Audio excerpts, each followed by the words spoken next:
So, ladies and gentlemen, those of you tuning in, I am with Bill Champlin, and I've been a longtime fan, and we've talked about a whole lot of stuff in the last 20, 30 minutes just trying to get this thing to work. Oh, man. But what we were talking about, and one of the things I wanted to ask you is nobody ever really knew you as of what the breadth and width of your history in music is. Number one, from Sons of Champlin, when you were starting way back in the mid 60s, to all of the studio work you were telling me you were doing as a vocalist, to Chicago, to your own stuff since then. There's so much we could even just kind of talk about, which we already have been talking about some. I put out a buttload of records, solo records in Japan and Scandinavia and so on and so forth, while I was in Chicago. I mean, I was getting, it was getting to be 12 tune-itis, and I was like going, I just decided I'd had enough of resting on anybody else's laurels, and I just want to make new music. I just got sick of the same old shit. It wasn't even my shit. I play songs that I wrote when I was a teenager, but they're mine. And yeah, I was playing songs that they wrote when they were teenagers, but they were theirs. So there's kind of a big giant difference right there. You know, good songs, good band, all well-produced records, da-da-da-da-da, so what? But they really kind of never really let me in that much, you know? Well, this is one thing that I asked you while we were just talking, getting this stuff working. But when you started out, you didn't necessarily start out as being a singer or what were your primary goals? Did you want to be a songwriter or just a musician or a singer? What did you start off doing? Well, I wanted to be a guitar player, but when I was a real little kid, I was a piano player. My mother was a player. She had me taking lessons. And then somewhere along the line, after my parents got divorced, I decided that I'd maybe rather be either a cowboy or a fireman for about 4 or 5 years, which was... And neither of those people are going to have anything to do with me at this stage of the game. And I'm not really looking for that anymore. But and then I started discovering acoustic guitar. I mean, probably when I saw Elvis playing a guitar, I went, I got to do that. And I didn't do it really well for a while. And then I ran into that was when I was about, I don't know, first grade or second grade. And then when I got into about sixth grade, the teacher was a big folk fan. He really liked a lot of Pete Seeger stuff and stuff like that. And so he was really a good guy, and really kind of he's a guy that said to my mom, you better give this kid some piano lessons. He's just a natural musician. So I started taking piano again, and I started learning guitar again from a little different standpoint than I had earlier. So I mean, and it was going on, and both those things have been going on ever since. I'm kind of a two-fisted drinker, as it were. So you were a piano, and then you also play guitar. Yeah, but I've always been one of those guys that kind of applied what I learned on piano to guitar.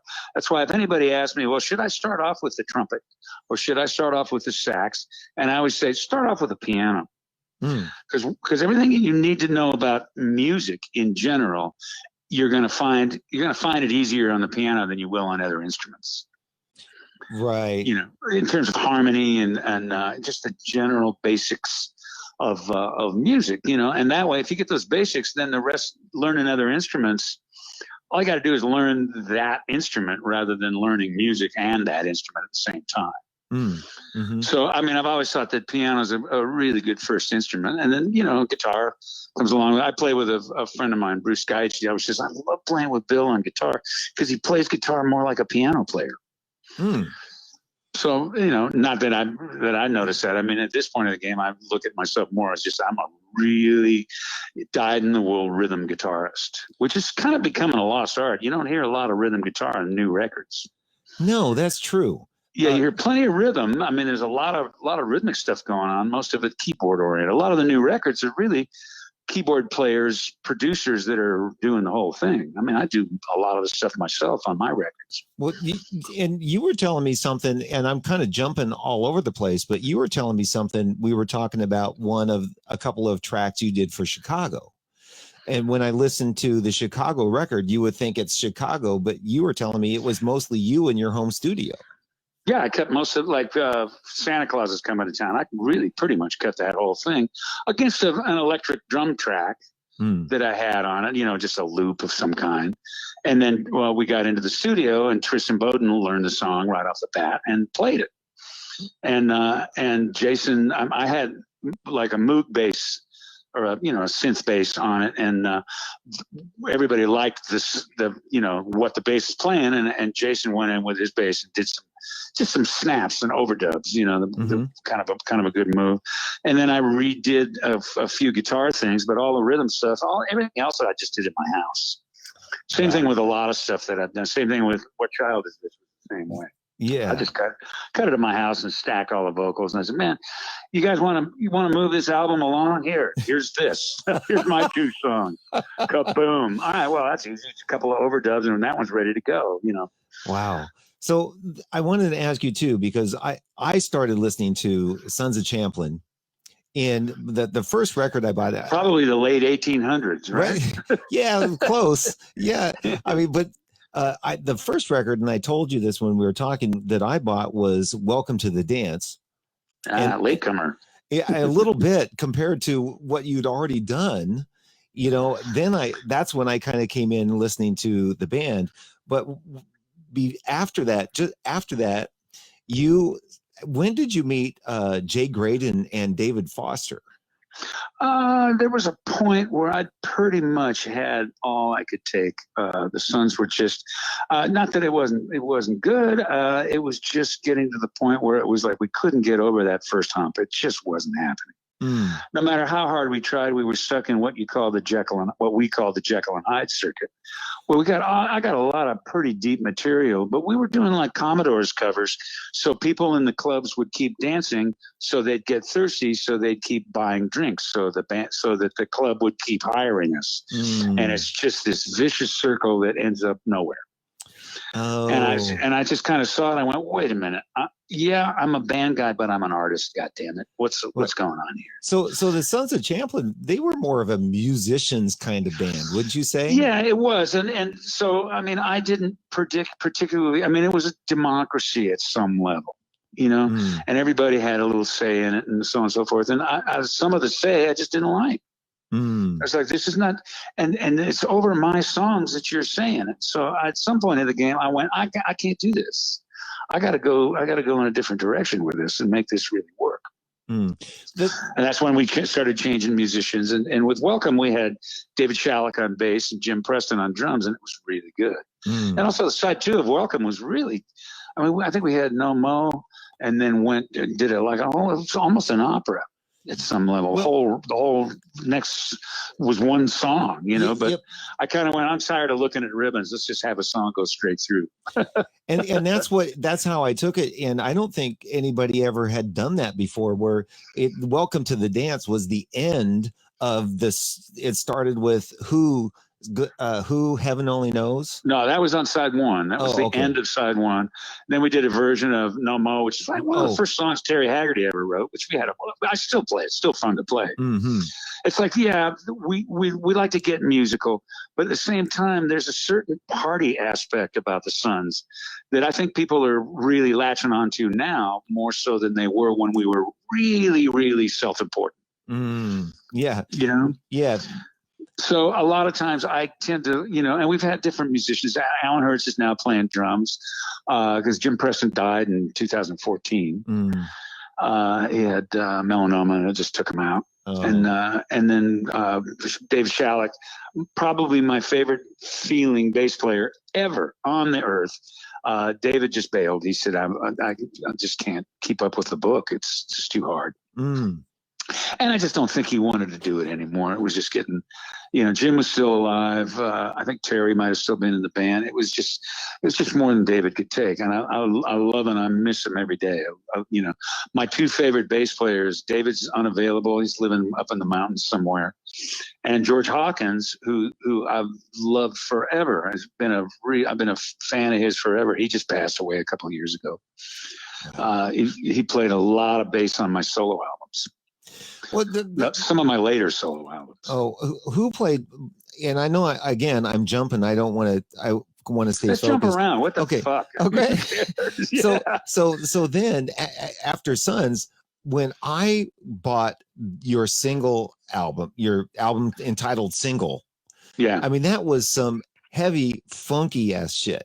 I mean, I love that record. We had two bands that we were using for that, and Foster really put it down. He says, "Man, your material, it goes in a lot of directions, but you can kind of, if you want to put it into two different categories, one is a really good pop level, you know, kind of pop stuff like the song Careless, and some of the others. I think Elaine was like that. They were anything but R&B, right? Right. He says, I'm going to get the Toto guys to help us do that. So we got Jeff Porcaro, David Hungate.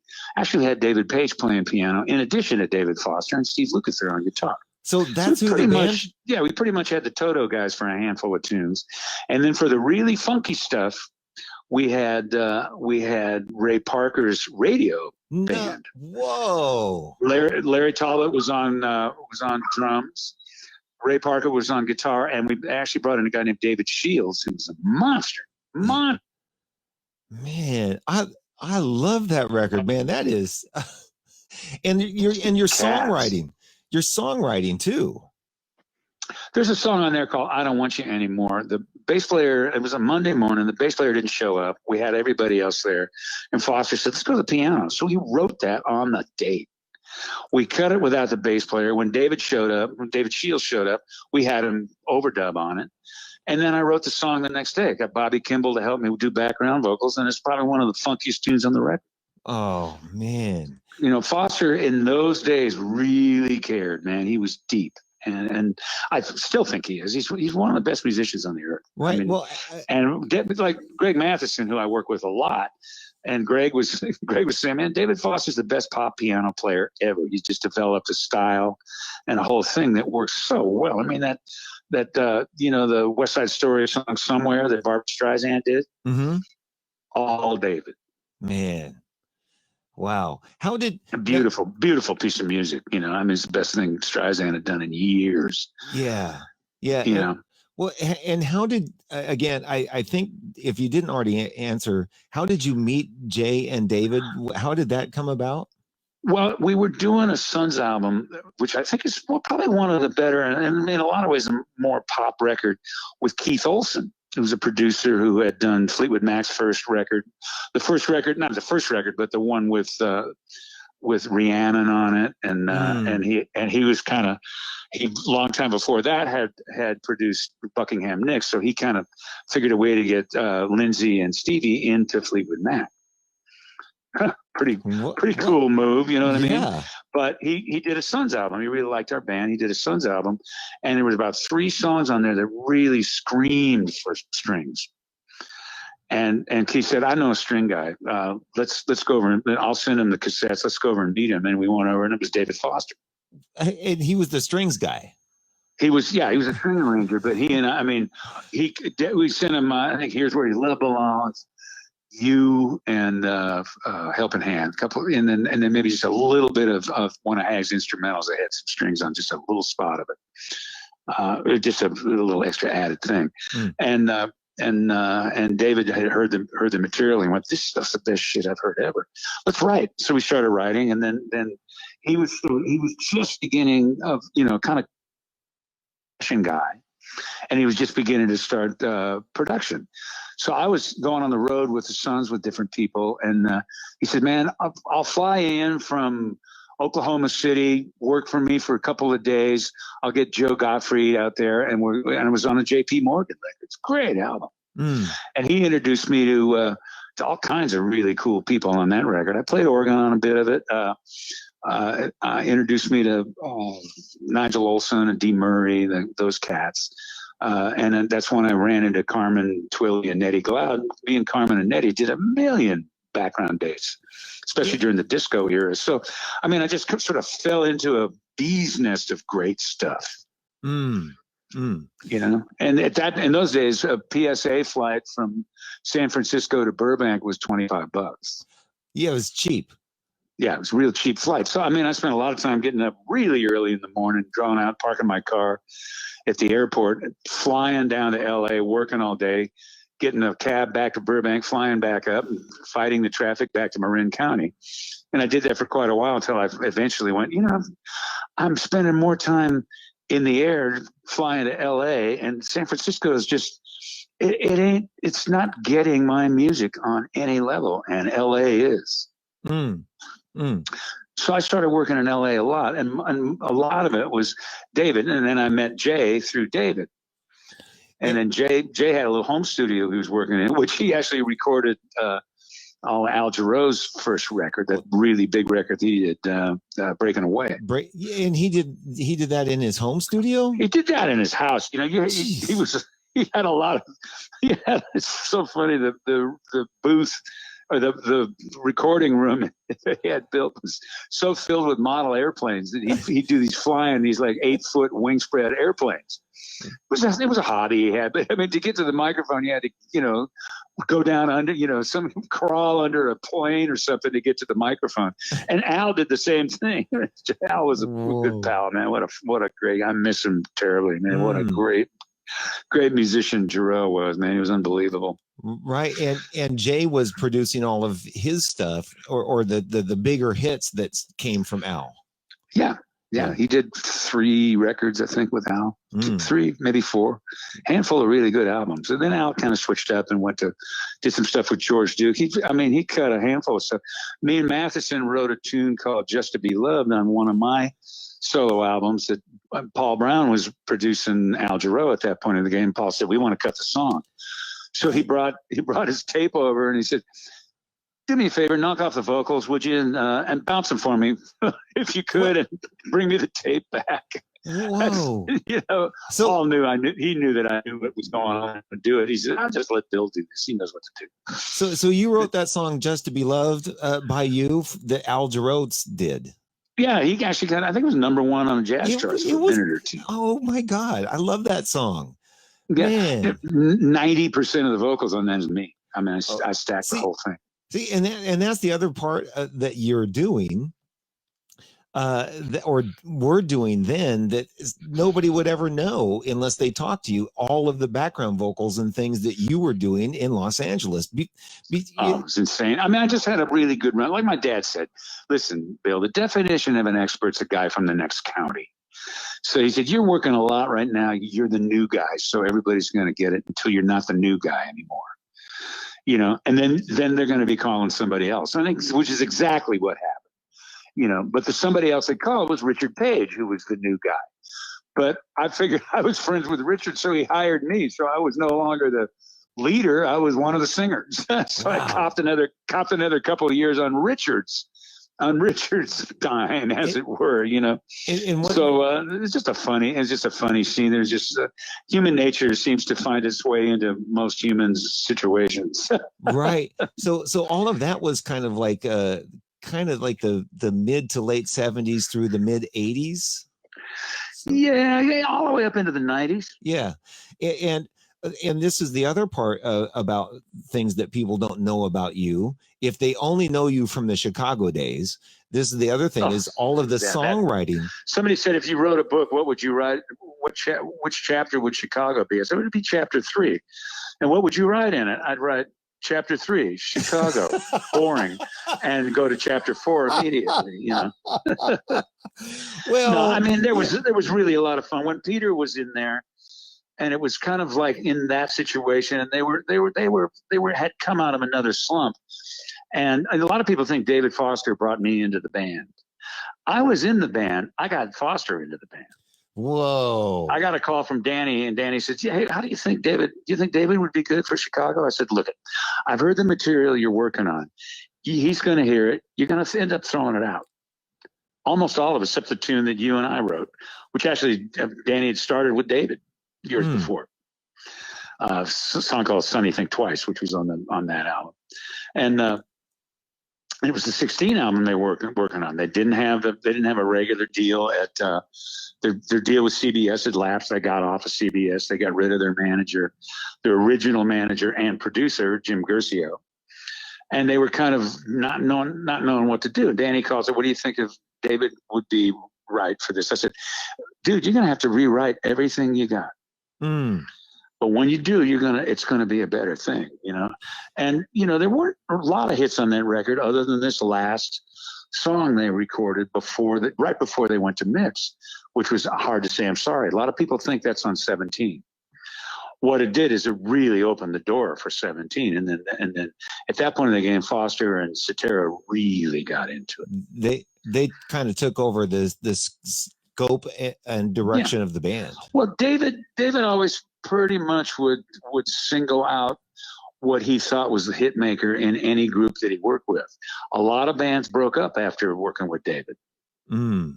The Tubes, that he did Completion Backwards Principle. He brought me in as the vocal ringer for that.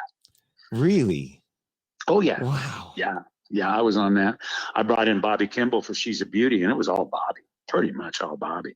Wow. Don't fall in love. I mean, it was right when Toto was slamming, so I mean, the timing was fucking perfect. Right. Hey, well, about your voice, when I first heard your voice, I could not believe how high you can sing. Well, that was a falsetto thing a lot. I did a lot of falsettos. I mean, it's funny. At one point, when I really started singing, I didn't have much of a range. And, I only went to a certain point and then it kind of stopped. And, I could do great stuff inside that range, but it stopped pretty low. I mean, I was a real classic baritone, and there was no thought of going tenor. And then it's just funny, as I took an acid trip one time, and I happened to be, kind of zero. I was on the hill zeroing in on the birds, and I was going, these birds don't have a break. They're singing like birds, and there's no break there. So their pipes are. I mean, I was just thinking to myself, their pipes are great. Why can't I sing higher than that? And then I realized that, hey, you got a falsetto, you just never use it. As I'm going, why am I never using it? Because when you were younger, they said it was a girl's voice. So it was a fucking sex hang up. It was a kind of a not a bad one, but it was, I went, oh, wow, cool. So then when I started singing again, I didn't worry about it. I went, hey, it's an instrument. It had nothing to do with whether you're a boy or a girl. Nobody what the fuck is that? What kind of thinking is that? Yeah, geez, Bill, you're singing like a girl. Yeah, right. And, and I just went upstairs with it. I just gave myself about 2 more minutes. Yeah. And then a little while back, maybe, I don't know, over 20 years ago, I quit smoking, and I kind of, in a way, I lost a little bit of that falsetto, but I got major range in my full voice. It went up higher now. So, whoa. I mean, I think your voice just goes through changes as you go through life. I want to stay focused on you, but how many people knew that Al Jarreau was a heavy smoker? He was a heavy drinker too. Not really a heavy drinker, but he drank wine all the time. But what I was never able to understand. Who else was a heavy smoker? Was Mickey Thomas at one point. I don't think he smokes anymore. Yeah, well, I was under. And I was a lot of guys. A lot of guys were chimneys. It's just the way it was, and it didn't seem to bother anybody. I mean, when I quit, I had to really find a whole other part of my pipes because really. I was used to fighting a certain thing, and a lot of what my style was based on fighting that smoke thing. You know what I mean? Oh, did you per note? Did you have to push harder to hit the note because of the smoking? I think so, probably. It's so long ago, I kind of don't remember. I just know that everything changed. Everything changed after that, and I think it changed for the better. I'm quite a bit older than I was then, and I'm still singing.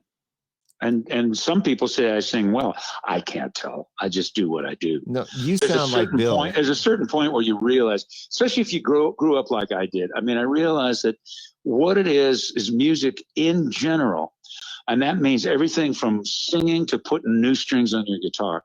All of it is the same thing. And it's all a craft, and you deal with your craft and you work on your craft regularly, and occasionally it turns to art. Wow.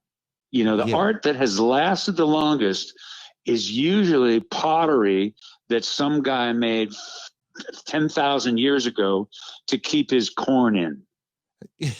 and figured he'd draw something on the outside. You know what I mean?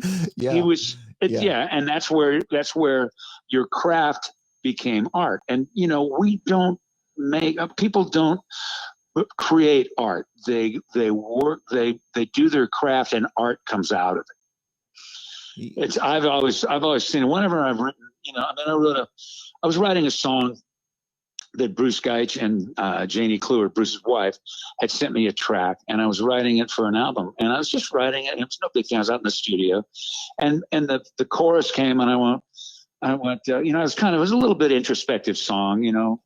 I was calling it he, but I was talking about myself. And it got to the chorus, and I wrote down, he started to sing of love just to find it. And when Tamara came out to the studio, I said, what do you think of this? Am I just, yanking a limp one, or what the fuck is this going? Is this any good? And she just almost started crying. She said, that explains exactly what every singer's doing. She said, wow, where did that come from? I said, I don't know. It just kind of came out. And that's when I really realized that old adage of, like, if you work on your craft, sometimes something's going to fly out of it that's really artistic. Well, I've been around a lot of people who say, oh, songwriting is an art. No, songwriting is a craft. Great songs is an art. Well, that a couple of things came up that I wanted to mention about your songwriting. Is that was another part of what you do that maybe nobody realizes, all of the songs that you wrote that other people made famous. And how do you approach songwriting? Do you ever sit down and say, okay, I need to write a song, I'm going to write a song? Or do you just wake up in the middle of the night or something and you get an idea and then you pen it out? Well, usually you sit down to write. Like I say, you sit down to explore your craft. At some points, like I'm making an album now, and I need that really, really down, not necessarily, minimalist production ballad that I need like crazy. The rest of the record I got covered, but I'm missing that one thing. And a lot of times, if I'm going in to do an album, a lot of times I won't even do a lot of writing unless there's an album of some kind happening. And then anytime I've gone into an album, I've gone in with maybe 4 songs that I know I want to cut, that are that I've got demoed or whatever. I know I want to cut them, and I like them, and they're happening. But out of those 4 songs, you go, wow, I'm missing a shuffle. So the next thing I write, I'm going to make sure is a shuffle. Or I'm missing a ballad. So the next thing I write is going to be a ballad. And at some point in the game, if I don't have it, I'm going to walk around like crazy to try to write it, or to try to write some lyric that it's just not coming out of me. I had a song.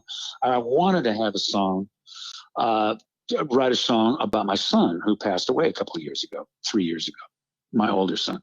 And I wanted to write something about him rather than, seems like everybody, once they die, suddenly their life was angelic. Not true. Drug addicts die. A lot of people die, and then they didn't have to, they shouldn't have. My son happened to have esophageal cancer. And I've been wanting to write a song about that, and it took 2 years for it to finally sneak its way out.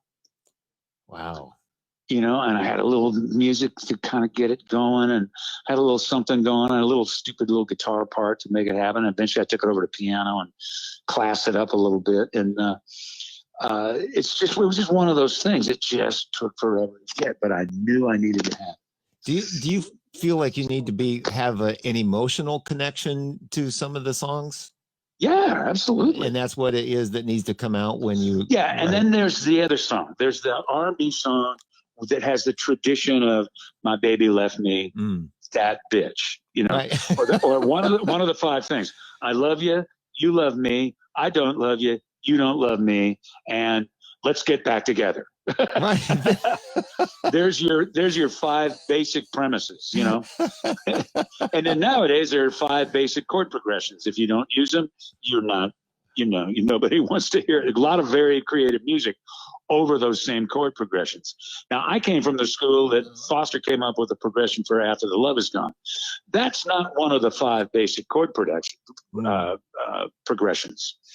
So, I mean, for me, a lot of the magic is if I find something, the verse might be kind of standard progression, but it goes somewhere, and it jumps and it goes. The letter B goes up a little bit, and the letter C goes way up.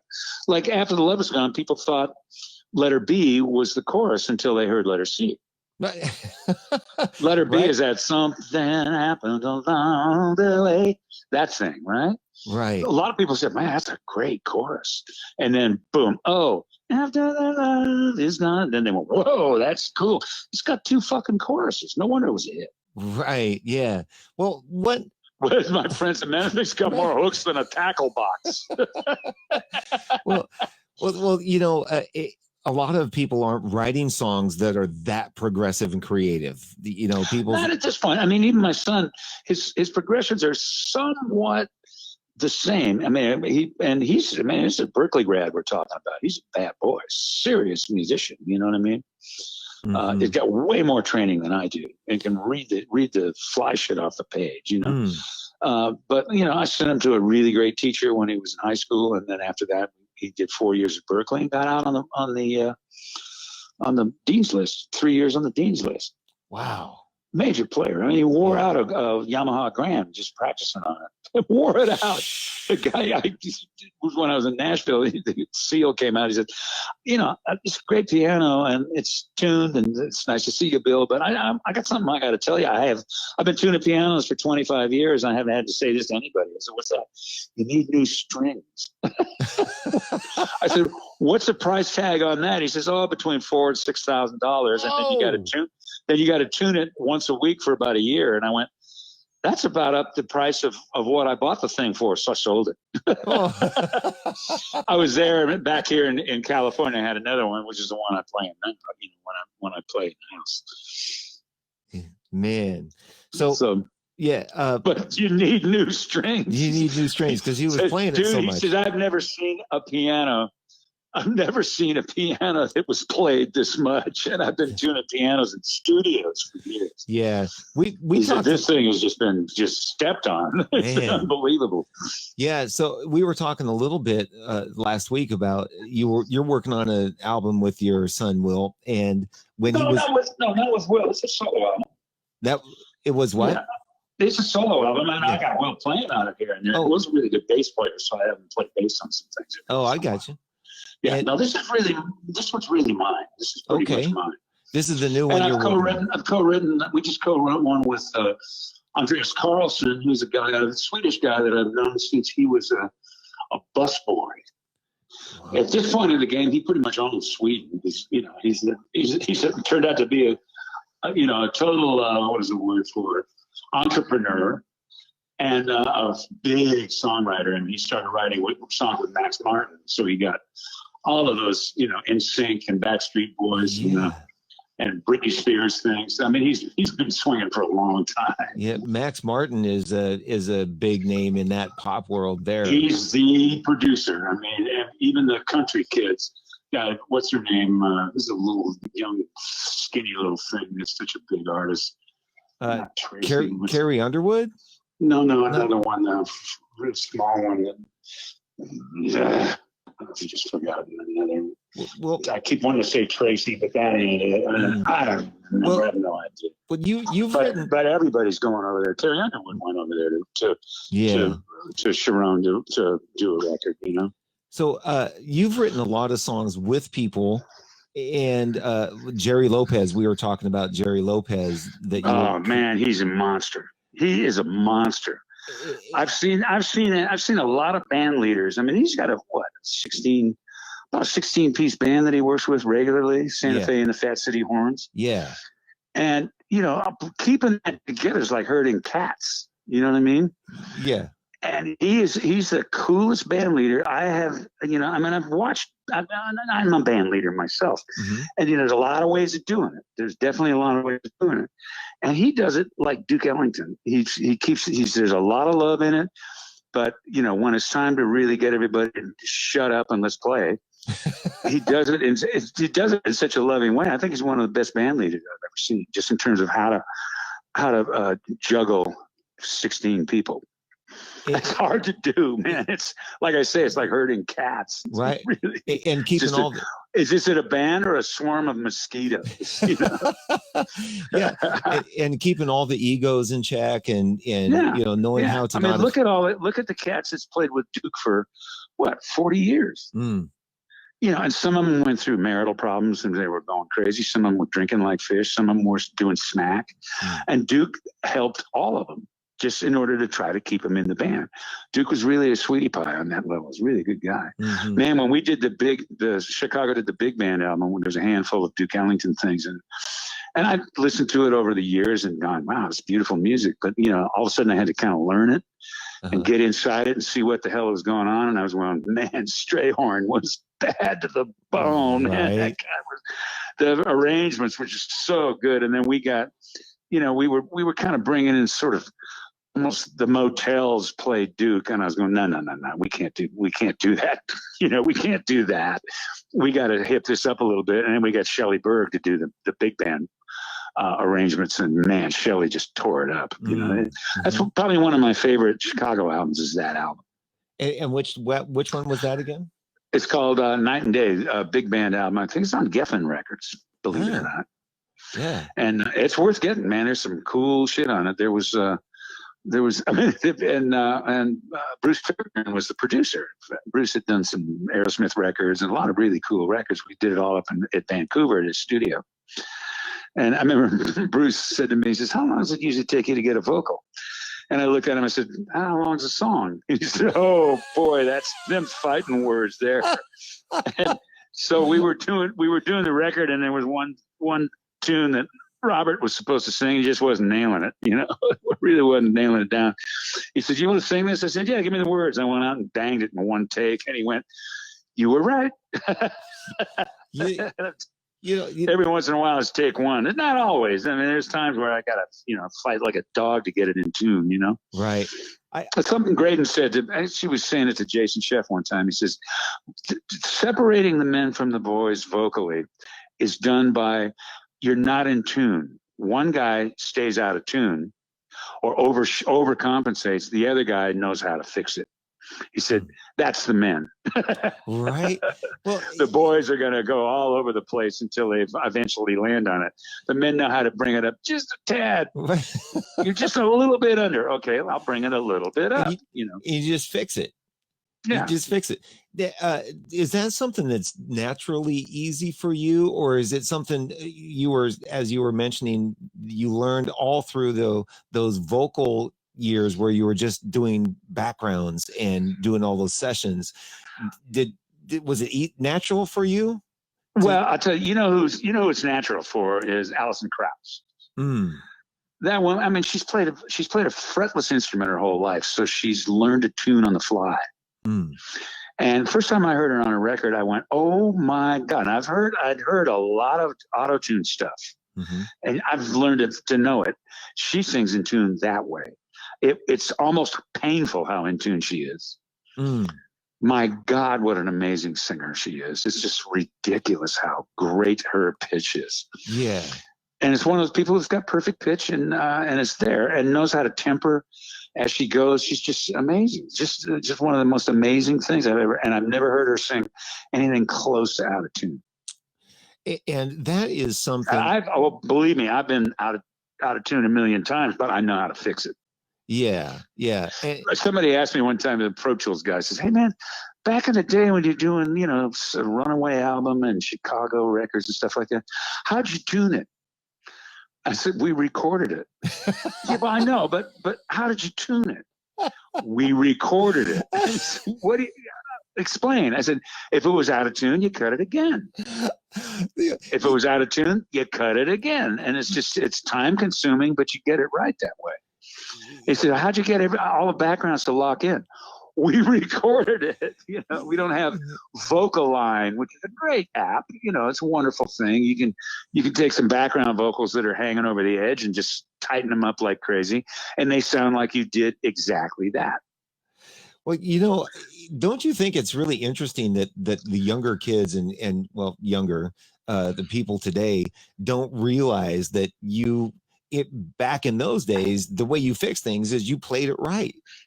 Yeah, you do it again and again Yeah, until you get it right. yeah. I still do it that way. I don't, Mm, I mean, I've done a couple of things where I put on a very light auto tune. I mean, my tendency, I know where if I'm out of tune, it's on the sixth, and occasionally on the sixth I'll be a little flat, and occasionally on the tonic I'll be just a teeny bit sharp.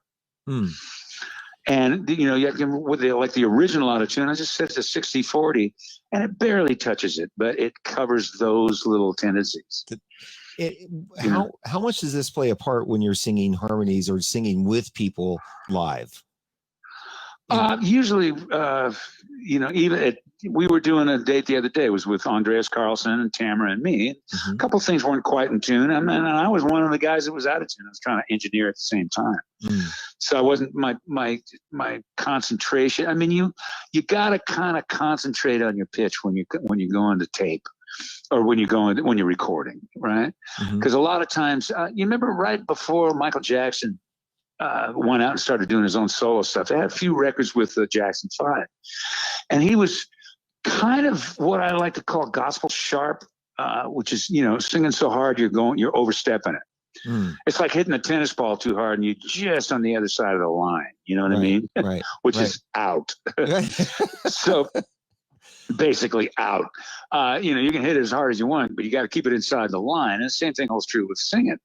And what I realized he was probably doing was listening to it loudly with both earphones on.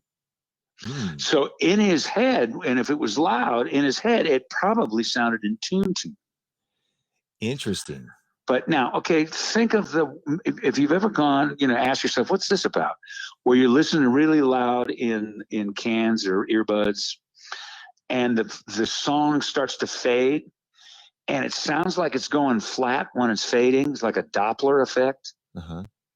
What it is it was sharp at that volume inside your head. And if to sing in tune to what you're hearing in your head, you got to sing sharp, because it's naturally sharpened inside your head. That's why you see a lot of guys with single cans or with one phone a little bit off your ears. I mean, these are things you learn when you're doing it a lot. So why am I sharp all the time? Oh, that's why. Yeah.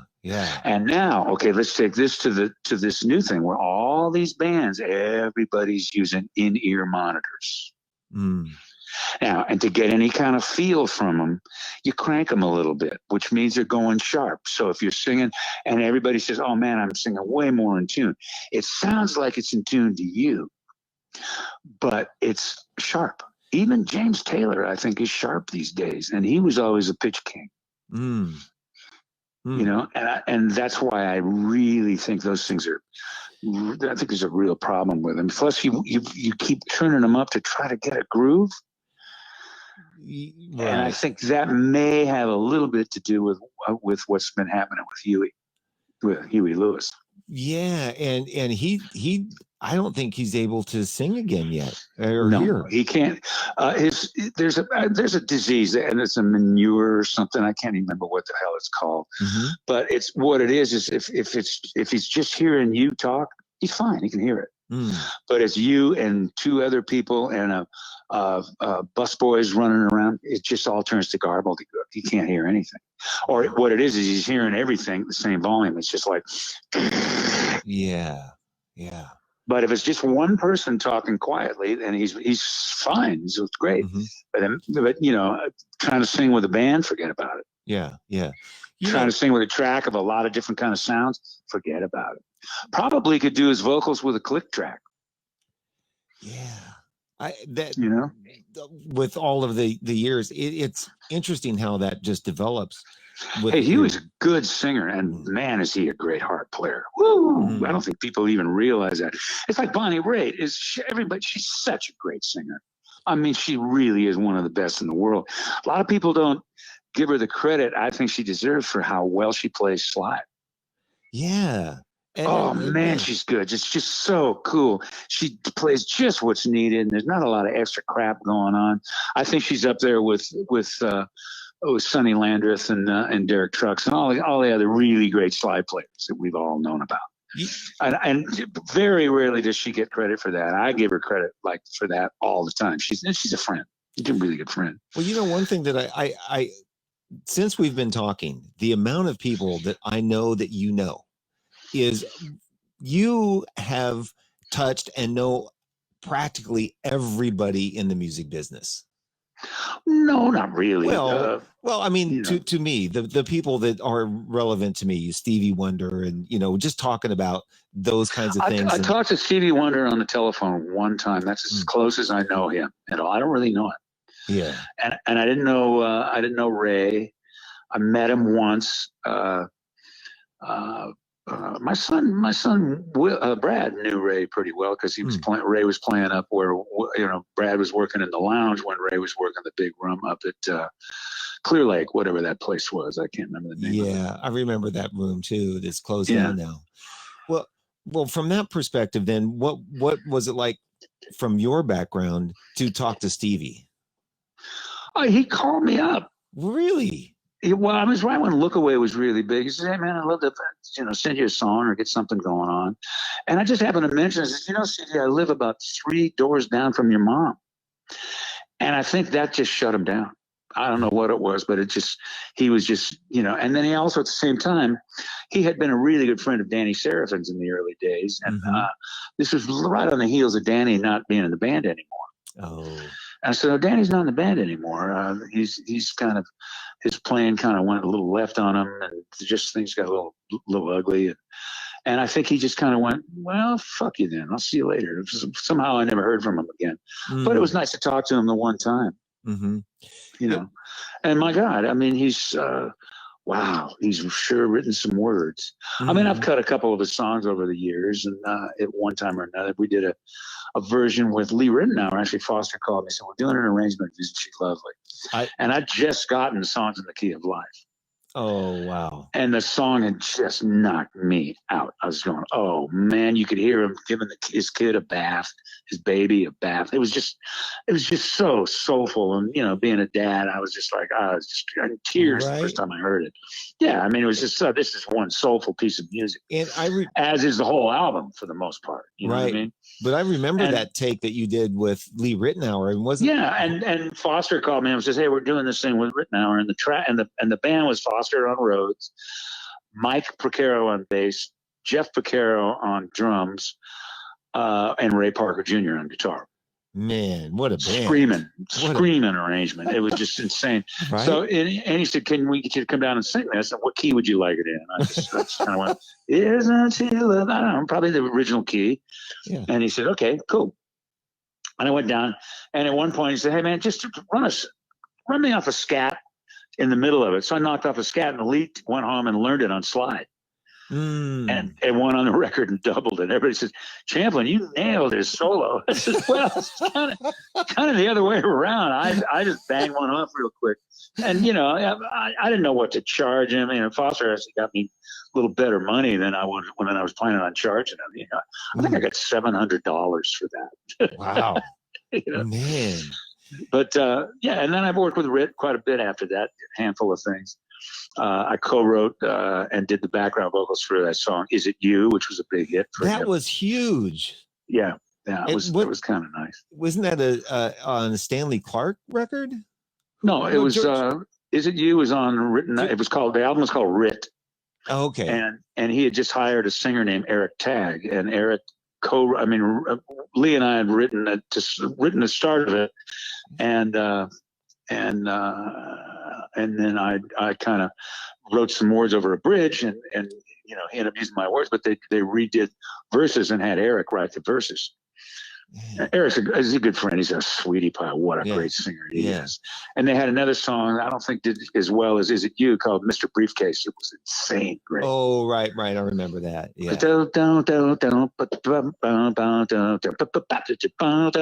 Fucking beautiful. Right. Man, Eric just tore the shit out of it. And then I did some solo stuff with him. Actually, I did one song with Written Hour called Morning Glory. And he says, could you come in and just sing? We're going to record our song. Could you come in and sing in the ISO booth while the band's playing? And I went in, and here's the band. Abe Laboriel on bass, Steve Gadd on drums, two piano players, Grusin and Foster, both Davids, Rittenauer and Graydon on guitars. It was insane. Those were, what a band. Those were the Cats. Those were the Cats. These were the Cats. I mean, Gadd had not done a lot of stuff in L.A. He was more of a New York player. Right. And he's a monster. He's a sweet guy, too. He's a really good guy. Yeah. So what was it like singing with that? I mean, it was a gas. Are you kidding me? It's like, wow, man, this is working. I'm digging this. That's okay. And it was a 7-minute song. So, I mean, needless to say, is like what my old friend Bruce Walford used to say, is the razor blade's still the best EQ in town. I always thought that was one great thing. Keith Olsen had a line that says, well, axe, not wax, which I think came out from back in the day when they used to record right to the mother, you know what I mean? Mm-hmm. Yeah. Which was made out of wax. Axe, not wax. And Foster's line, hey, don't worry about it. We'll fix it in the stores. Right. So now of all of, we've touched about your singing and your songwriting and your bands, but you don't want to say your voice it is such a recognizable voice. And I got lucky that way, you know. I mean, it just seemed like, you know, it's just there's a certain sound. I mean, look at Peter Cetera's voice. 2 notes, you know who it is. Right. Well, exactly. And Michael McDonald, probably. Oh God, I love McDonald. I mean, we just did a record, CWF, which is Champlin, Williams, and Freestead, and it was the second record for us.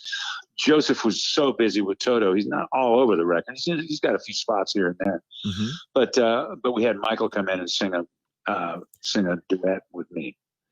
They mixed me down trying to make it a Michael McDonald record, but it's there. You know, I could tell, and I get. Somebody asked me one time who I would like to see live or do sound for now that I'm a sound guy, and I said I would like to see a double billing of Michael McDonald and Bill Champlin.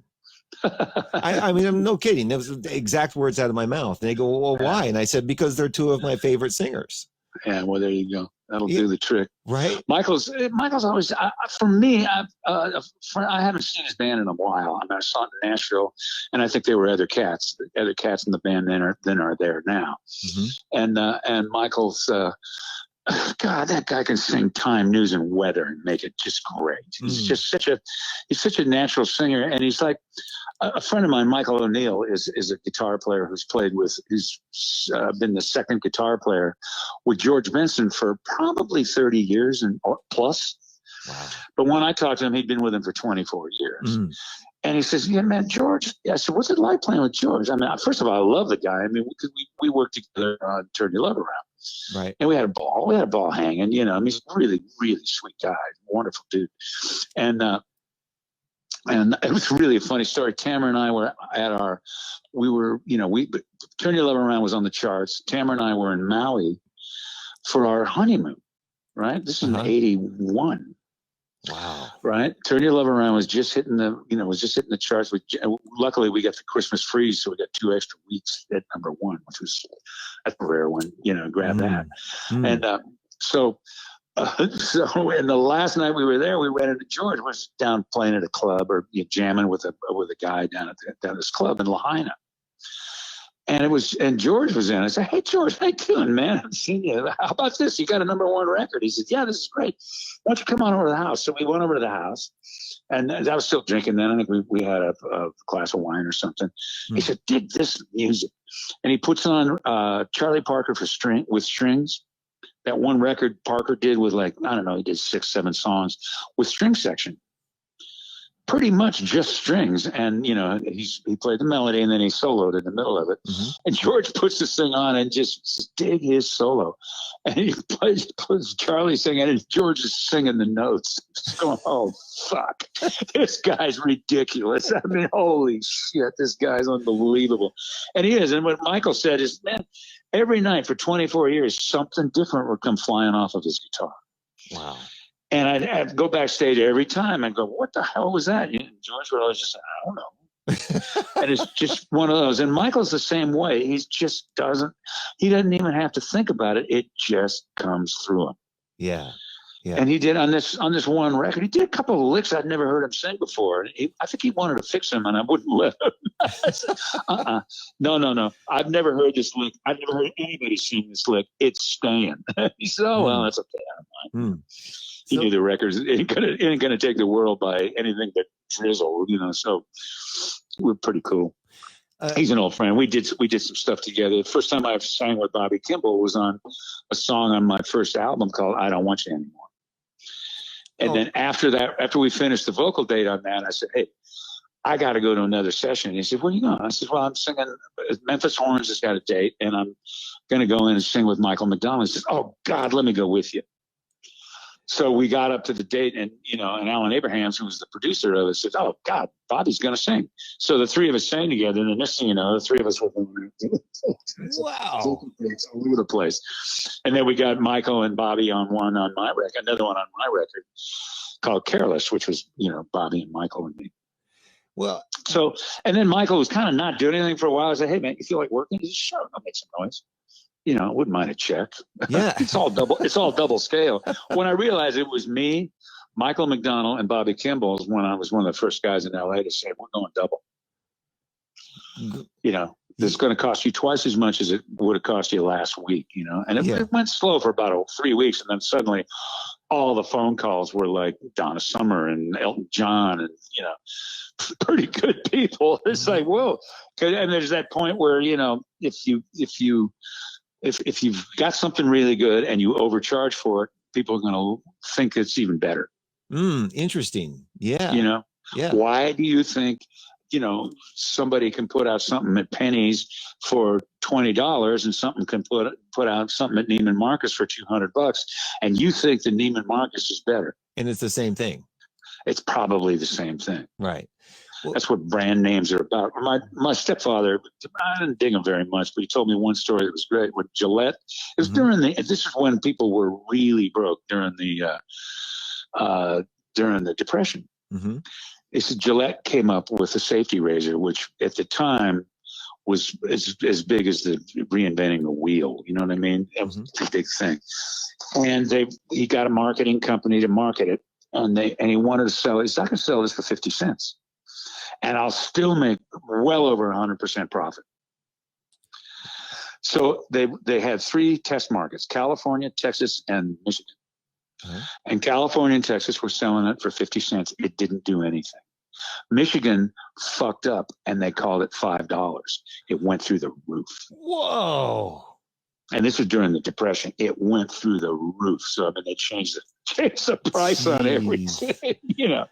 Whoa, $5 seems to be the trick. And that's not kind of what started the whole Gillette company off. And God, they've done quite well, I'd say. You know what I mean? No kidding. So, but it was $5 instead of 50 cents. And people thought they just dug into their whatever monies they put together and went and bought it because they thought, man, that's really worth something. It's got to be better.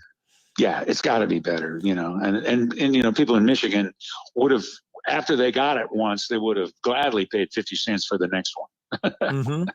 But boy, they took when they saw that happening, they took down the all the advertisements in California and Texas real fast. Right, it made them $5. And went right back up to $5, and the rest of the country followed suit. And wow. Boom! There you have one of the biggest corporations in the world, and has been since then. Well, I kind of want to ask you a little bit more about that background singing thing, because I had heard stories of people hiring Michael and he would just stack all of his voices, and you had done a couple of those things too, where they just bring you in and you do all of the parts. Oh yeah. And stacking. A lot of times, at some points, people just say, "Here, let me just send you the files and knock it off." And you just do them all. And I send them, I stack them up and send them back. Maybe if I can't make some of the notes, I get Tamara on the top, because she's as good a singer as anybody on the earth. She's great. Yeah. And so what do you think over the years got you more work? Your musicianship, your writing and arranging, your singing? What was the most, or is it all about the same? I don't, I love playing guitar. I really don't get any calls for guitar. Because believe me, there's guys around me. I mean, hell, Carmen Grill is a monster. He plays with the Suns. He's as good as it gets. Tal Morris is another guy. I mean, I have one of my tunes. Me and Tamara drove up to Marin County to have Tal play on one of the songs, because he's just an ass kicker. Terry Haggerty's through the roof great. Right. I mean, these guys, I don't touch them with a 10-foot post. I don't normally get calls for that. I occasionally get calls to play Hammond organ, because I'm kind of a little better known as an organist than a guitarist, right? Mm-hmm. But in the long run, I'm really better known for singing. Yeah. Singing and arranging, and I think a lot of people want me to do leads. And while I'm at it, I'll go, let me stack a little backgrounds on that for you, I feel like I'm not just giving them what I can, if there's anything that I hear, I can just bang it off in no time. Your voice is really recognizable. You're able to cover all kinds of parts, and that's a little less lately. A little less. I don't have quite the soprano stuff that I used to, but I got Tamara right here. If I need to go upstairs, I just have her on. And it adds a little timbre to the top of it. It just gives it a little glisten. And she hits tape as good as anybody ever. Yeah. So she's great singer, great songwriter. I mean, really, a lot of the stuff I've written over the years have been written with Tamara. And wow, we've written some really good. There was, as a matter of fact, there was a song called Bethlehem on one of the Chicago Christmas records. Yes. Yeah, that was me and Tamara that wrote that. I didn't particularly I kind of had to throw the vocals around to different people. And it didn't come out quite the way I wanted it to come out, man. The demo of it was just gentle and sweet. And all the time I had a guy in the band going, man, I don't want Champlin getting any publishing, man. That's not happening. Nah, man. He didn't write with his wife. I didn't get to write with my wife. That just bullshit crap. But it got on the record, and people liked the song. They would have probably liked it better if I'd have done it my way. But at that point of the game, there were quite a few egos in that band. Oh, there still are. I just don't. Believe me, I was. I lost a lot of money in about 1/2 a second on the internet, looking on the internet, going, "Well, I've just been, it ain't happening anymore." Yeah. And up to that point, for the last maybe 5 years before that, I thought I had Parkinson's. I was shaking all the time. And I felt like what probably Michael J. Fox felt like when he was first starting to hide it. Starting to really kind of, I'm going to hide this, but because I've got these great gigs, I got these great TV gigs I'm doing, I'm going to kind of hide this. So I found myself kind of keeping my hands where nobody could see. Both my hands were just shaking all the time. I just did a lot the last 5 years I was in that band. I was sleeping like shit. I'd get on the bus after a gig and I'd go to sleep, but if I got up to pee or something, I couldn't get back to sleep. So I spent, a month and a half at a time really not sleeping very well. Wow. And it was just, and then, when it was over with, my hands were just as solid as a rock, and I slept like a baby. And I went, I might have lost a lot of money by this happening, but this is probably the best thing that ever happened. Yeah, there was some stress or something going on. It just wasn't right. I wasn't welcome. I was never welcome from the beginning. But as the other keyboard player got more power, and the trumpet player, as those two guys got more power, I could, it was pretty obvious. So it kind of became I probably would have quit earlier, but I wouldn't have gotten anything if I had done that. Well, so it was a bit of a Mexican standoff in a lot of ways. Well, one thing that I did want to ask you about that gig with with Chicago was the special that you guys did with Earth, Wind and Fire. Yeah. Because for me, that was when you both bands played together. That was phenomenal. What was that like? Well, it was actually put together. I mean, they decided what they wanted to do. They'd actually kind of put together me and Myron McKinley was the other piano player. It was on the back line, kind of center stage. He's sort of their MD. And in a lot of ways, me and him kind of put the whole thing together. Nice. You know, especially down to like taking a Chicago song called Free. I said, let's pop this down to Cold Sweat in the middle. Uh-huh. And they did. They said, yeah, that's a good idea. And we did it. You know, that's where Verdine went, oh yeah. Because, oh, yeah, now we're talking business. Now we can get some groove going here. You know, I mean, and they kind of realized, well, Champlin's not really like a Chicago guy, but he's certainly an R&B guy. That's for damn sure. They kind of got me figured out pretty quick. But it was still principals and owners, and it was just all who's important and who isn't. And it just got a little old. I mean, all of that kind of stuff got a little old. I mean, we were out with the Doobie Brothers, and we're trying to figure out how to do bows at the end of the show, you know. And Robert Lamb's telling Pat Simmons, he says, "Well, we're gonna, you know, John wasn't in the band when you started it, you know, McPhee. So we want to have him down here with the rest of our guys, our side men." Right, which at that point of the game, to in his mind, included me and Jason. You know, so we're not one of the originals. And finally, Pat said, "You don't tell me what to do. John's part of our band. Don't give me any shit. I'll do it the way I want to do it." This is, you know, and you know, Robert was so busy telling everybody what to do. It was great to see somebody just say, "Hey, fuck off. I'll make these decisions. This is the Doobies. This is not Chicago." Yeah. You tell Chicago what you want, but the Doobies are going to do it their own way. And I was going, yo, Pat, talk to me. So of all of the things right now, you're working on a new album. And is there somebody that you haven't worked with that you'd like to work with or sing with? I'm singing this one myself. I mean, I'm getting a lot of backgrounds. I'm working with Andreas Carlson. I had a group called Wonderground, WUNDERGROUND, and was with Tamara and Gary Falcone. So I've got Gary singing on a few things, but there's no duet things going on in this record. It's going to be pretty much me.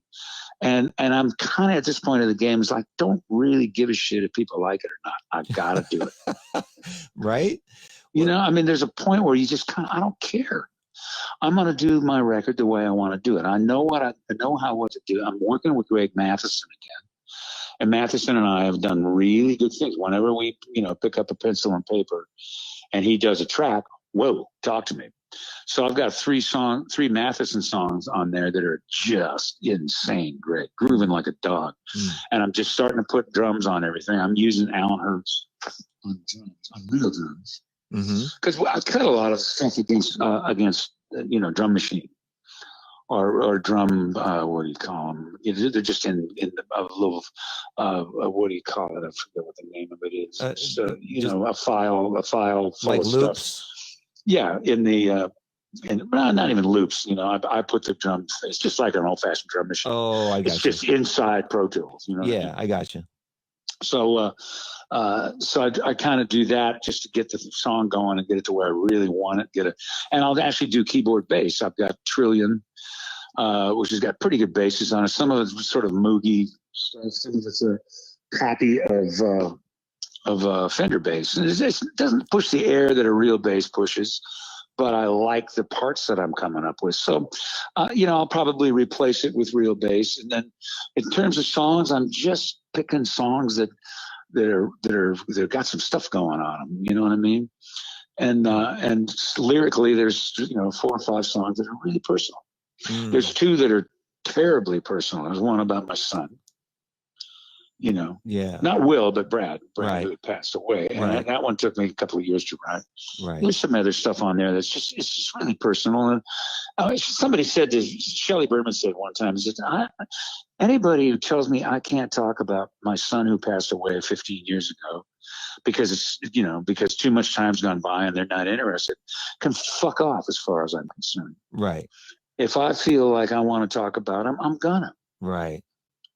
You know, if you don't like it, throw me out of your fucking, you know, special club. You know, I mean, it was, you know, because it blew his mind. You lose a kid.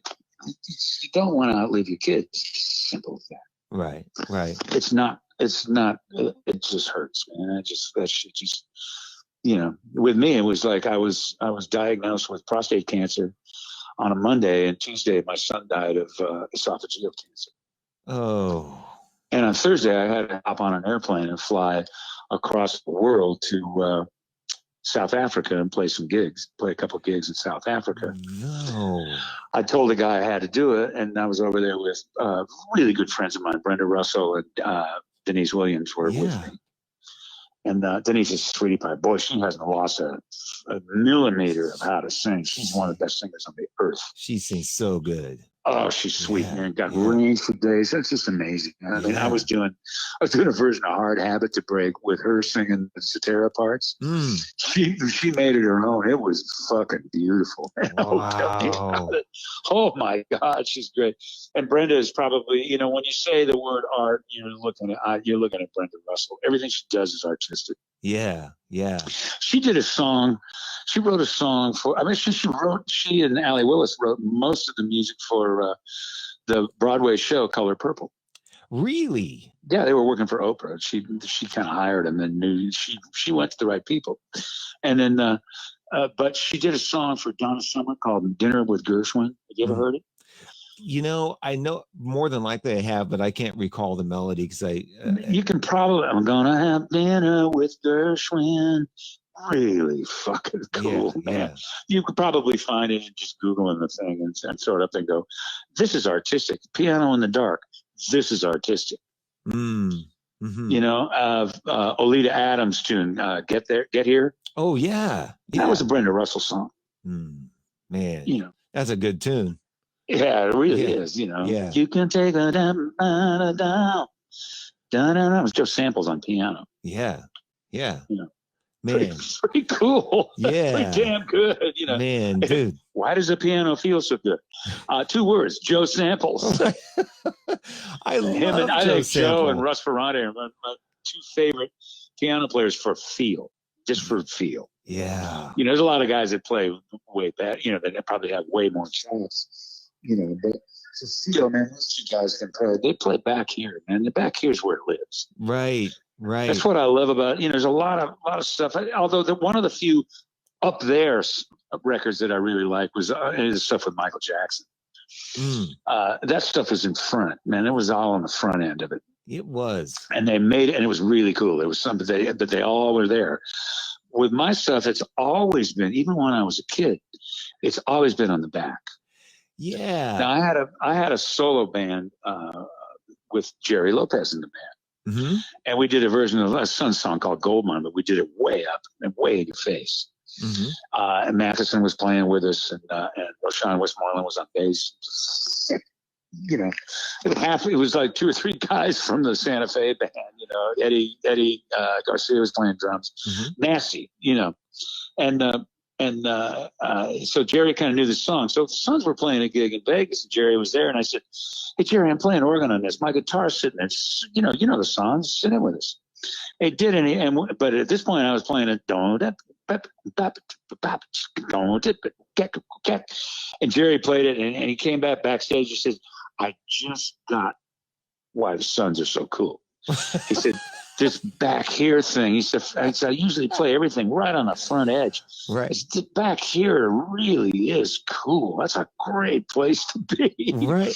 I mean, I did an album with Matheson, and we had George Hawkins. R.I.P. I mean, George is no longer with us, but George and Tris were playing, and those are the guys that played on Kenny Loggins' big records. Yeah. You know what I mean? Yeah. And then we had Abraham Laboriel playing on a lot of it. You know, Tris, I think, played on the whole album. Album called Burn Down the Night. It's a good album. There's some cool shit on it. Yeah. But Greg said, "You got a title for the album yet?" I said, "No, not really. I usually wait for a song to jump up and grab me, you know, and there's your title." And it turned out to be Burn Down the Night. It wasn't even a title of a song, but it was a lyric inside one of the songs. And I went, "That's a cool fucking title. Let's make it that," you know? It's like Loosen Up Naturally. It was a lyric in another song with a different title, but it just seemed like a cool title. Right. Anyway, so and he says, "Well, can I offer up just for while we're cutting this, can I offer up just a working title?" I said, "Yeah, what's that?" "It's called Lay Back, Motherfucker." And every once in a while, I refer to that album as, the Lay Back, Motherfucker album. Yeah, that album. Yeah, that album. That's what I love about Matheson is the man. His tracks, even if he does them on Logic or whatever it is, and the drum machines. He uses the same drum machine I do. Addicted Drums, but he just makes it feel so damn good. It's like, oh man, we're talking funky right here. Hey, on that same album, Burn Down the Night, there's a song called First and Last. The Sons still do the song. It's funkier than a 3-day-old Band-Aid. You know what I mean? Oh, the other new one that I learned is, man, it's so funky, it move in next door, your lawn dies. Man, that takes a little while, but boy, does it say something. Right. So I want to ask you, though, this is on the laid back thing. Do you think that has anything to do with the Bay Area and where you grew up? With a what? A Bay Area, a San Francisco kind of thing, because there wasn't a lot of the music sort of laid back in the Bay Area? No, it's hard to say. Maybe Oakland. Yeah. R&B. I mean, the records that I really liked. I happened to be living in the Bay Area at the time, but they were national records. But I got into Booker T and the MGs, and then suddenly they were the band playing on all these Sam and Dave records and the Magic records of Otis Redding. And Steve Cropper's a friend of mine. I think he's probably one of the most brilliant rhythm guitar players who ever walked the earth. Right. Tamara was in a band with Steve Cropper. It was the Blues Brothers. It was after Belushi had passed away. Right. But I think Sam Moore was singing with Aykroyd, and Tamara and Brenda Russell and Lynn Scott were the background singers. They would call them the blues bitches. But Duck and Steve were in that band also. So, and those guys, there's something about the feel and the Stax Volt stuff was on the back end. There's something about the feel and the early Aretha stuff was on the back. Roger Hawkins just had to lay it back. Now, I always thought of him as a very large, absolutely big, almost with a bone in his nose, black guy. It just felt so tribal and stuff. He's kind of a white, kind of an overweight white guy who just had a groove. He was in the Muscle Shoals band. And think about, some of those records like Midnight Mover by Wilson Pickett. That's Roger on drums. And I just kind of went, man, that stuff feels so good. It's just ridiculous. Yeah. Yeah. Greg Errico with Sly and the Family Stone had that down. Yes. He didn't play a lot, and the 16ths, he just left the 16ths alone and left them up to the rhythm guitar, the organ, or anybody on the stage. But he was just and he could keep there without getting caught up in 16th land. I was talking to somebody else about that. Ron E. Beck, the drummer, was saying that the eighth note is where the funk is. Yeah. And you can lay or back. Maybe even the quarter sometimes. Sometimes it's gong, da, gong, da, gong, da. You know what I mean? Right. Now think about the Traveling Wilburys. You want to see something on the back end? Jim Keltner plays back. Yes. So cool. He plays back there as good as anybody ever. And it's not dragging, but it's as far back as you can get without dragging.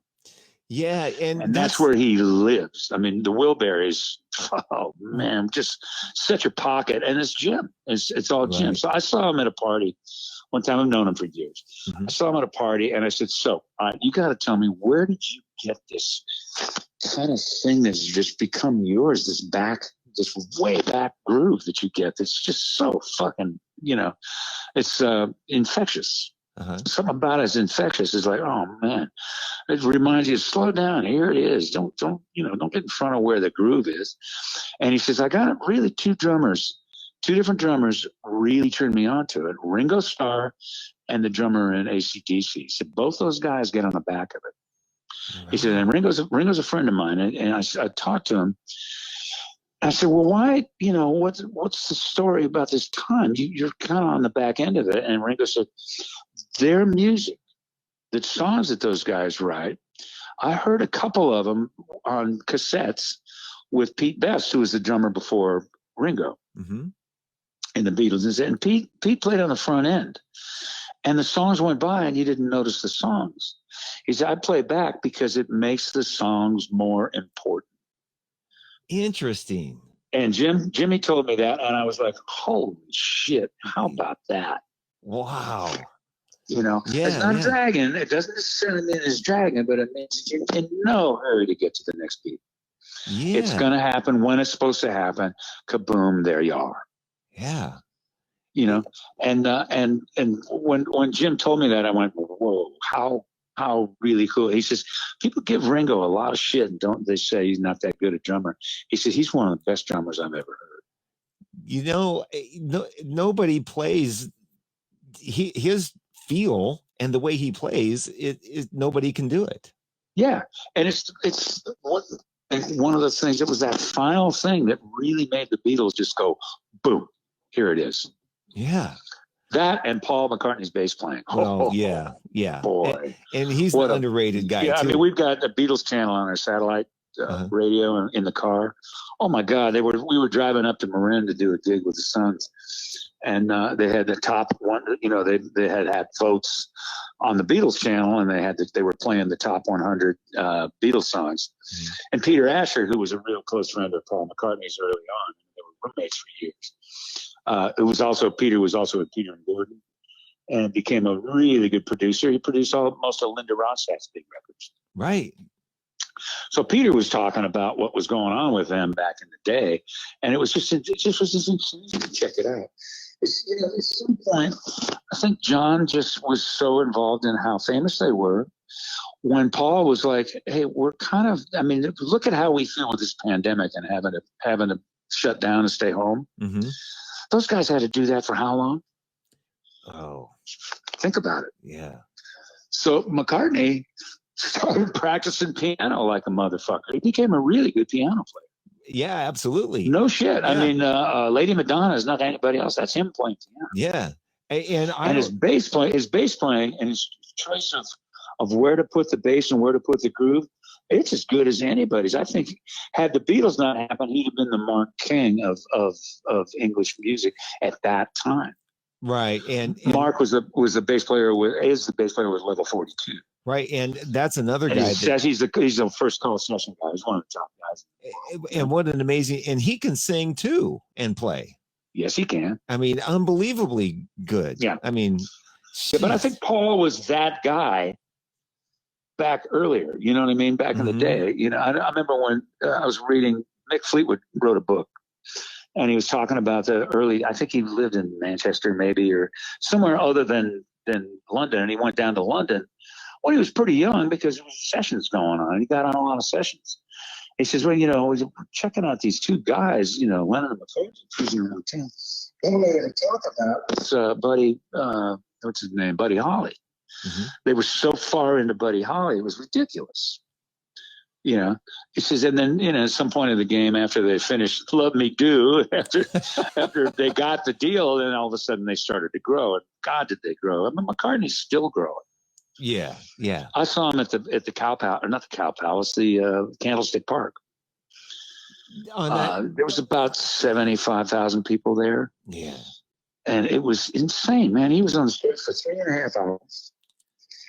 never took a drink of water the whole time he was up there, and did all the songs in the original keys. Didn't leave the stage to piss. Right. You know what I mean? Yeah. 3.5 hours.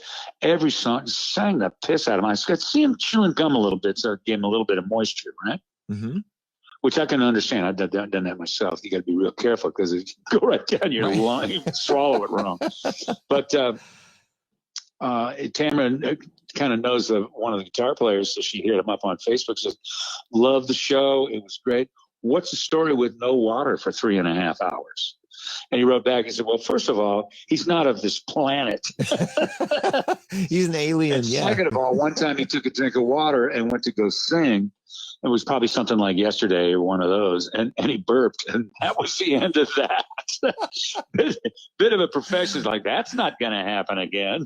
Right. Do that again. Yeah. Man. Yesterday, belch all my troubles. Yeah. Did you happen to see the thing that Paul McCartney did with the late night James Corden? Yeah. It was cool. Where they were playing in that little club. Right. Yeah. Yeah. That was really, really cool. That's a really good band. Yeah. I mean, it is. That's a swinging little band. It's funny. Jim Keltner was mentioning, he says, "Hey, Abe Jr., he's almost my godson. I've known him since he was a little baby. Because he's known Abe Sr. for years and years, right?" Mm-hmm. And he said, even he pushes the time on some of those songs, and I'm busting him on it pretty regularly. He said, "Dude, get him back in. That's where that shit lives." Yeah. And when I heard him, I was going, "Yeah, he's a little in front. Just not in front, but just right in the center." And it's like, if you look at 50 as perfect time. Keltner plays it at 49.96. Oh. You know what I mean? Right underneath where that is, just to, not hitting that 2 and 4 quite at that same time. I mean, it really is a science in a lot of ways. There's somebody was telling me one time, I was listening to I think Sam Cooke record. I was going, "Why is this grooving so much?" And a friend of mine said, "Well, the bass drum is a little bit behind, and the Fender brace is a little bit in front, and it establishes just a real minor what's the word for it? Just tension. There's a little tension in there." It's just, and that's kind of what makes that early rock and roll stuff feel so good. Dig the shit out of fucking Little Richard records. Yeah, and it was all New Orleans, and it was all Earl Palmer playing drums, and it wasn't his band. He came in with his band. Ready to record, and I think the producer, it's a guy, just a name that always escapes me, but produced all those meters things, and really good writer and musician and stuff. Anyway, he was producing this, and he told Richard, he said, "I really want to bring in my drummer to play with you." And Richard said, "No, man, my guy's good." He said, No. I want you to at least try it out with my cats, bass and drums." And he brought in Earl Palmer. Oh. And the first thing they cut, I think, was "Slipping and Sliding, Keeping on Hiding." And Earl put that fucking New Orleans-y groove on it, and just Richard said, "Yeah, we're in. I'll just tell my guys to go home. Go home, fellas. We'll I'll send you, we'll make tapes for you to learn the shit, but I'm going to do it this way." And all it took was one pass, and he went, "Oh boy." Yeah. I mean, when I was playing with the Sons, and I really loved them, and it was all going on. We had certain songs. I came down here with Michael Stewart, and I recorded some of these songs with me on guitar, Paul Stallworth on bass, and James Gadsden on drums. Oh. And and James actually came in to help. "Hold On" was the first thing we did, and then I went back and recut them with the Sons, and it never felt like it did the original demos. And I don't even know where those demos are. I wish I could find even a cassette of it, because it was smoking. I'll bet. Yeah. I mean, it was really thinned out. There wasn't a lot of stuff there, but we went ahead and did 3 or 4 songs just as a demo. Michael was a real fan, and Michael helped us with the Sons. He helped us on our very first record on "Sing Me a Rainbow." He came in and helped us with vocals. How far back is that? Because Michael was the leader of We 5. Of the We. Oh man. And Yeah. that And song. Michael went on to produce Billy Joel's first couple of records. Yes. Yeah, Piano Man was his record. He did that. He did a handful of really cool stuff. Really good producer in so many ways. Taught me a lot of stuff. He's, man, the best records are made by a few good people. Right, man. He says, I've heard things. I've even heard it from guys in the Sun saying, we want to have each of us be able to mix our own sliders. So the drum slider, the drummer gets to mix the bass slider, the bass mixes.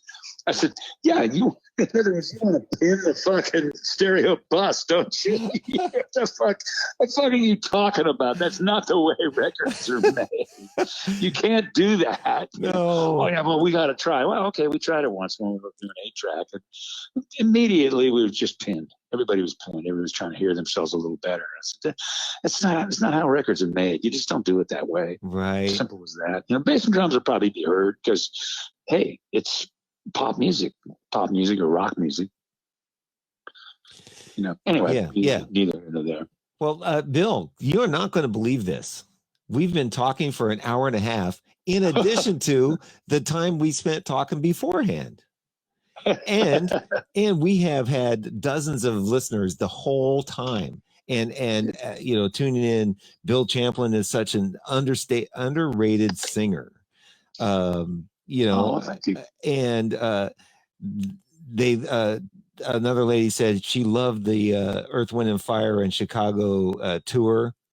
Did you guys do an actual tour with them to do that thing? We did. I was with them for 3, and I think they did 1 or 2 more after that. Okay. Yeah. And I'm just kind of looking through all of the sending Bill and Tamara love, just people just tuning in and make a little comments, which is hard for me to pay attention to because I'm trying to pay attention to you. Yeah. But, well, do yourself a favor. Don't pay too much attention to me because I'm full of shit. At least that's what most people think anyway. Yeah. Well, I'm going to let you go, but hang on a little bit after I'm going to end the show because an hour and a half is a nice long run and people will watch it. And I want to play this one song to close the show that you were talking about having a great groove. It was first and last off of the album you were talking about. Yeah, it's the Layback Motherfucker. The Layback Motherfucker, yeah. So I'm going to play that, and then I'll close the show, and then just hang on tight for a minute after I close it up. Okay?